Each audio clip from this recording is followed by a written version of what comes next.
The 4-4-2 might be the most versatile formation in FC24. Guys, if I had to recommend only one formation that could work in almost every situation, I would recommend the 4-4-2 formation. Now, like I said, the 4-4-2 can be used in almost any case, but I do recommend certain formations in certain scenarios. For example, the 4-2-3-1 formation for holding, like I discussed in my previous video. But the 4-4-2 could be the formation that you start your game with. Now, I don't want you guys to simply copy the tactics and copy the instructions. I want you guys to fully understand the strengths and weaknesses of this formation so you can make the most of it. So please do watch it till the end, because this part of the video is as important as the tactics and the instructions. So what makes the 4-4-2 so special? Firstly, the two strikers up front help us make those quick 1-2 passes as compared to a single striker, which sometimes can be pressed into losing the ball.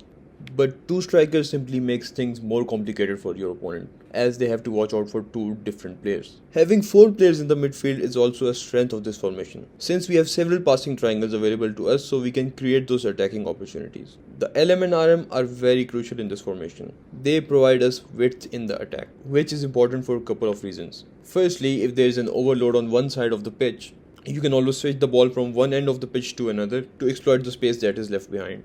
Also, like I have mentioned several times in my previous videos, the L1 plus triangle lob balls are insanely effective at this stage in the game. If you create a run with your LM or your RM and use one of our central midfielders to make that lob ball, it is a move that is almost impossible to stop. And once you are through, you can either dribble your way into your opponent's box or make a driven pass into one of your strikers. The 4 midfielders and the 4 defenders allow us to defend with 8 players, and with the help of some player instructions, you can make it help for your opponent to create those chances.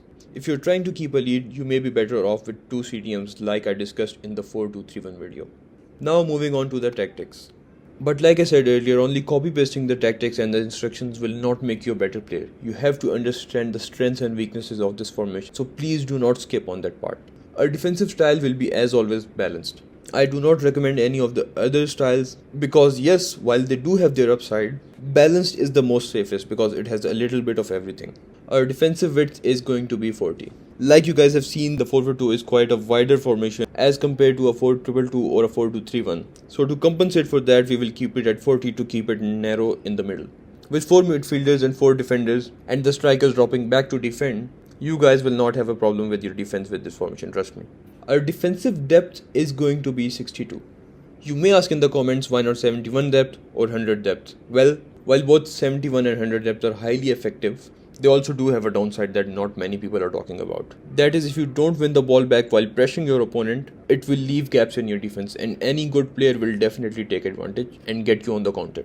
We want 62 depth because we prefer manual defense. Because with the 4-4-2 formation, there is not much room for errors. Keeping the defensive shape is our number one priority. 62 depth does have a hint of AI pressing, however maintaining the shape of your defense is more important to us. In our offense, we will keep the build-up play at balanced.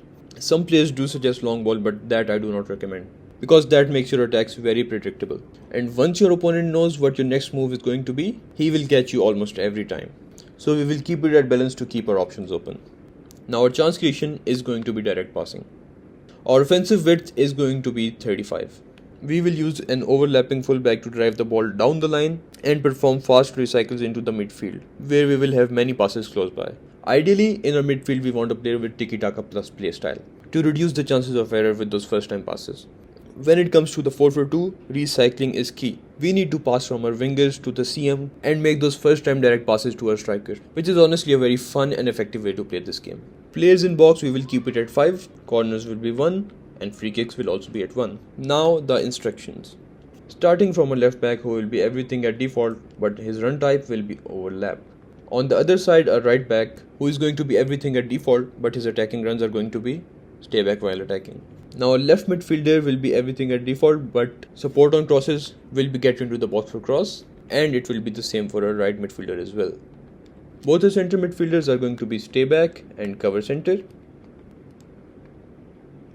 And one thing I want you guys to keep in mind is that your left center midfielder should be someone attacking, because for some reason the LCM in this formation with these tactics plays high on the pitch. I don't exactly have an explanation for why that happens, but it has probably something to do with the AI of the game. Now lastly, both our strikers will be come back on defense. That's all guys, thank you so much for watching.